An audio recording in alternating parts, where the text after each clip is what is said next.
Just sort of a recap of where we are on SD-WAN and SASE. When we talk to our enterprise customers, there's three things that constantly come up again and again and again. One is enterprises are using public cloud more and more and more. And in fact, now the norm is that you're using more than one public cloud. It might be because of redundancy, it might be because of individual lines of businesses choosing what's best for them, but it is happening, and it is happening at an accelerating rate.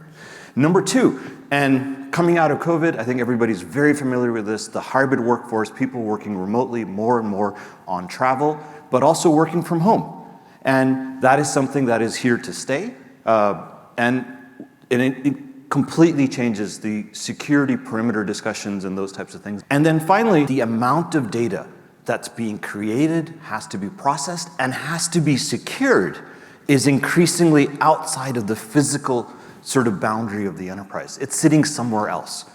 And you have to have a different mentality in some ways of how to secure that data, how to better have an understanding of it, how to utilize it, how to get access to it, and these types of things. This classical network architecture was driven by a centralized data center.